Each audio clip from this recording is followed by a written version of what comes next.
Iran में चले लंबे संघर्ष और ईरान अमेरिका के बीच लंबे दौर से जो धमकियों का दौर चल रहा है वो लगता है अब समाप्त होने वाला है, क्योंकि ईरान अमेरिका के सामने झुकने के लिए तैयार है। हो सकता है ईरान के जो परमाणु कार्यक्रम चल रहे हैं, ईरान उन पर रोक लगाए और सिर्फ परमाणु रिएक्टर बनाने तक ही अपने यूरेनियम संवर्धन को वो सीमित रखे, क्योंकि ईरान का कहना है कि वो परमाणु बम नहीं बना रहा है, परमाणु बम बनाना हराम है, ये हराम बम है, और वो यूरेनियम का संवर्धन सिर्फ इसलिए कर रहा है जिससे कि वो अपनी ऊर्जा की जरूरतों को पूरा कर सके।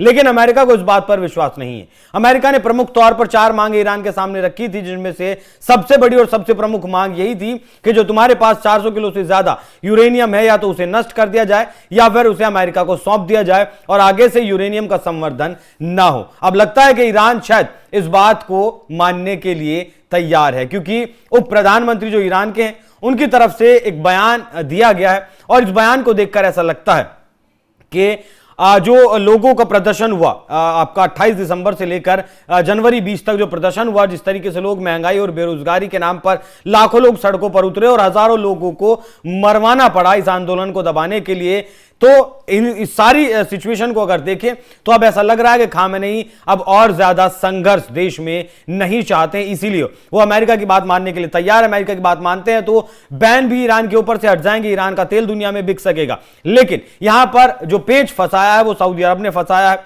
क्योंकि खबरें निकलकर ऐसी सामने आ रही है कि $10 बिलियन में सऊदी अरब ने पाकिस्तान के साथ परमाणु का करार किया है और $10 बिलियन में सऊदी अरब ने पाकिस्तान से परमाणु खरीद लिया है। ये खबरें कितनी पुष्ट हैं, कितनी सही हैं, उस बात का अभी अंदाजा नहीं है। हालांकि एक डिफेंस पैक्ट ऑपरेशन सिंदूर के बाद हुआ था सऊदी अरब और पाकिस्तान के बीच में, जिसमें क्या कुछ लिखा गया है, क्या कुछ उसके पॉइंट्स होंगे, वो निकलकर सामने नहीं आए थे। लेकिन अब छन छन कर खबरें बाहर जो आ रही हैं, अगर ऐसा वाकई में होता है, फिर क्या ईरान फिर भी अमेरिका के सामने झुकेगा जब सऊदी अरब के पास बम होगा, क्योंकि सऊदी अरब ईरान का सबसे बड़ा दुश्मन है। तो आज इसी विषय पर चर्चा करेंगे।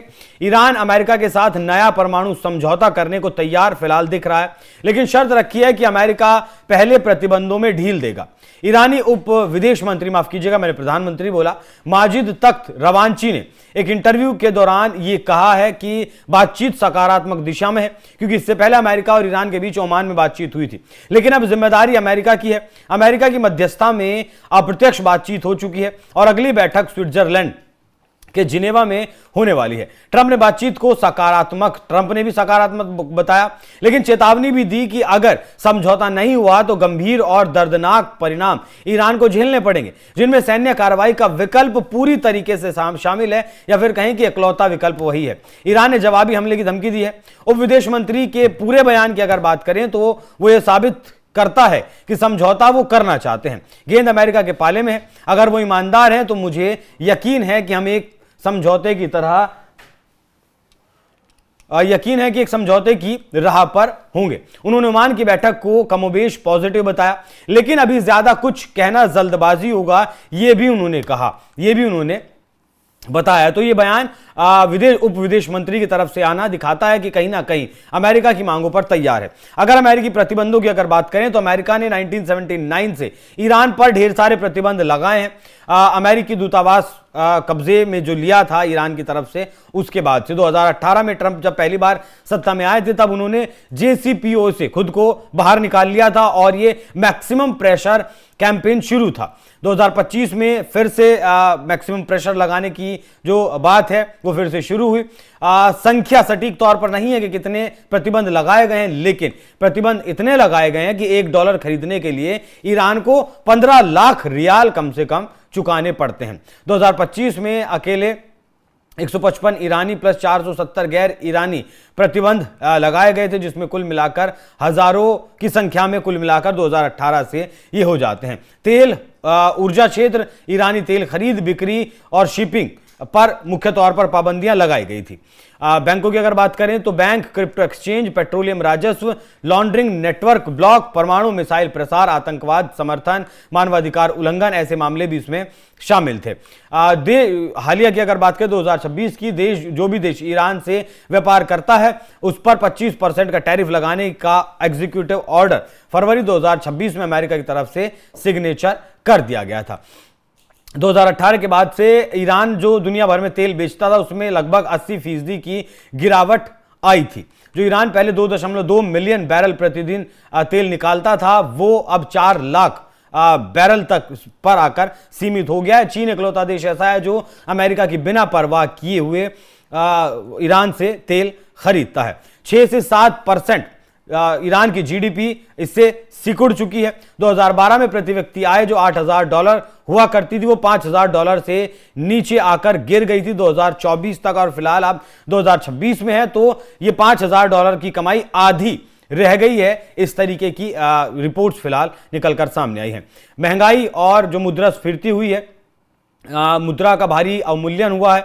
2 अंक वाली महंगाई, मध्यम वर्ग का जो जिस तरीके से मध्यम वर्ग पर प्रेशर पड़ रहा है उसकी वजह से जो प्रदर्शन हुए थे ईरान में वो भी ईरान के झुकने का एक बड़ा कारण हो सकता है। दवाइयां नहीं मिल रही हैं, मेडिकल उपकरण नहीं मिल रहे हैं, बैंक फिलहाल एक तरीके से कहेंगे करप्ट होने की सिचुएशन में है, स्वास्थ्य सेवाएं नहीं मिल रही हैं, गरीबी बढ़ रही है और ये कई अध्ययनों से पता चलता है कि प्रतिबंधों से लाखों अप्रत्यक्ष मौत भी हुई हैं। कुल मिलाकर अर्थव्यवस्था पर भारी बोझ पड़ा है, लेकिन ईरान ने चीन रूस के साथ व्यापार बढ़ाकर कुछ राहत, थोड़ी सी राहत जरूर ली है। लेकिन अगर बात करें कि अगर प्रतिबंध अमेरिका के हट जाते हैं तो ईरान का तेल निर्यात बढ़ेगा, जिससे कि उसके राजस्व में अरबों डॉलर की वृद्धि होगी, अंतर्राष्ट्रीय बैंकिंग होगी, अंतर्राष्ट्रीय देशों से जब वो अलग अलग देशों से व्यापार करेगा तो उसकी जीडीपी भी बढ़ेगी, विदेशी निवेश भी उसके देश में आएगा, टेक्नोलॉजी भी आएगी। लेकिन ईरान को बदले में परमाणु कार्यक्रम को सीमित करना होगा, यूरेनियम संवर्धन 3.67% तक ही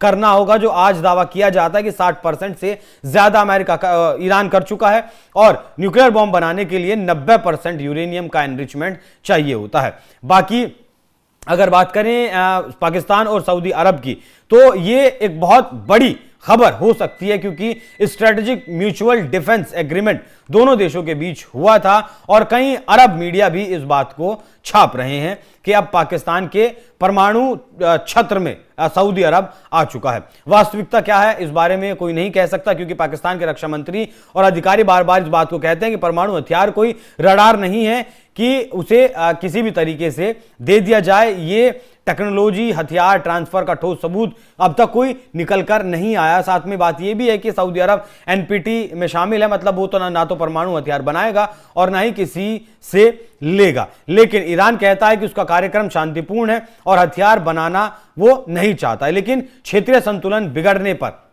जैसे कि अगर सऊदी अरब के पास परमाणु हथियार आ सकता है, तो हमें ऐसा लगता है कि फिर वो ईरान अमेरिका के प्रतिबंधों की भी कहीं की बात नहीं करेगा, उन्हें नहीं मानेगा और वो किसी भी हद तक जाकर परमाणु हथियार जरूर बनाएगा, क्योंकि वो ये सोच ही नहीं सकता, इस बात की कल्पना ईरान कर ही नहीं सकता कि उसके सबसे बड़े प्रतिद्वंदी के पास परमाणु हथियार है और उसके पास परमाणु हथियार नहीं है। उसे ईरान को अगर टेबल पर भी बराबरी पर आना है, बातचीत भी अगर बराबरी के स्तर से आकर करनी है, तो भी उसे परमाणु हथियार की जरूरत है, क्योंकि आज अमेरिका अगर उसे दबा पा रहा है वो इसीलिए क्योंकि उसके पास परमाणु हथियार नहीं है। तो एक परमाणु हथियार को लेकर ईरान पूरी तरीके से बर्बाद हो चुका है।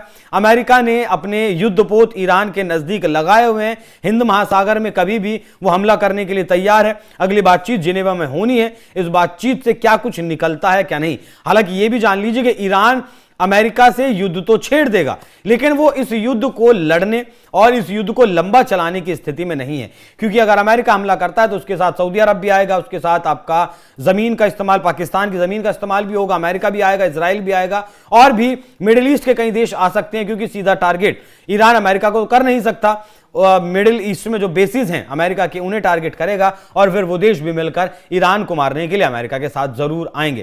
तो जो फिलहाल सकारात्मक रवैया ईरान की तरफ से दिखाया गया वो ये बताता है कि आने वाले वक्त में ईरान और अमेरिका की जंग होने वाली नहीं है। बाकी आप लोग इस विषय पर क्या सोचते हैं, कमेंट बॉक्स में अपनी राय जरूर दीजिएगा। नमस्कार।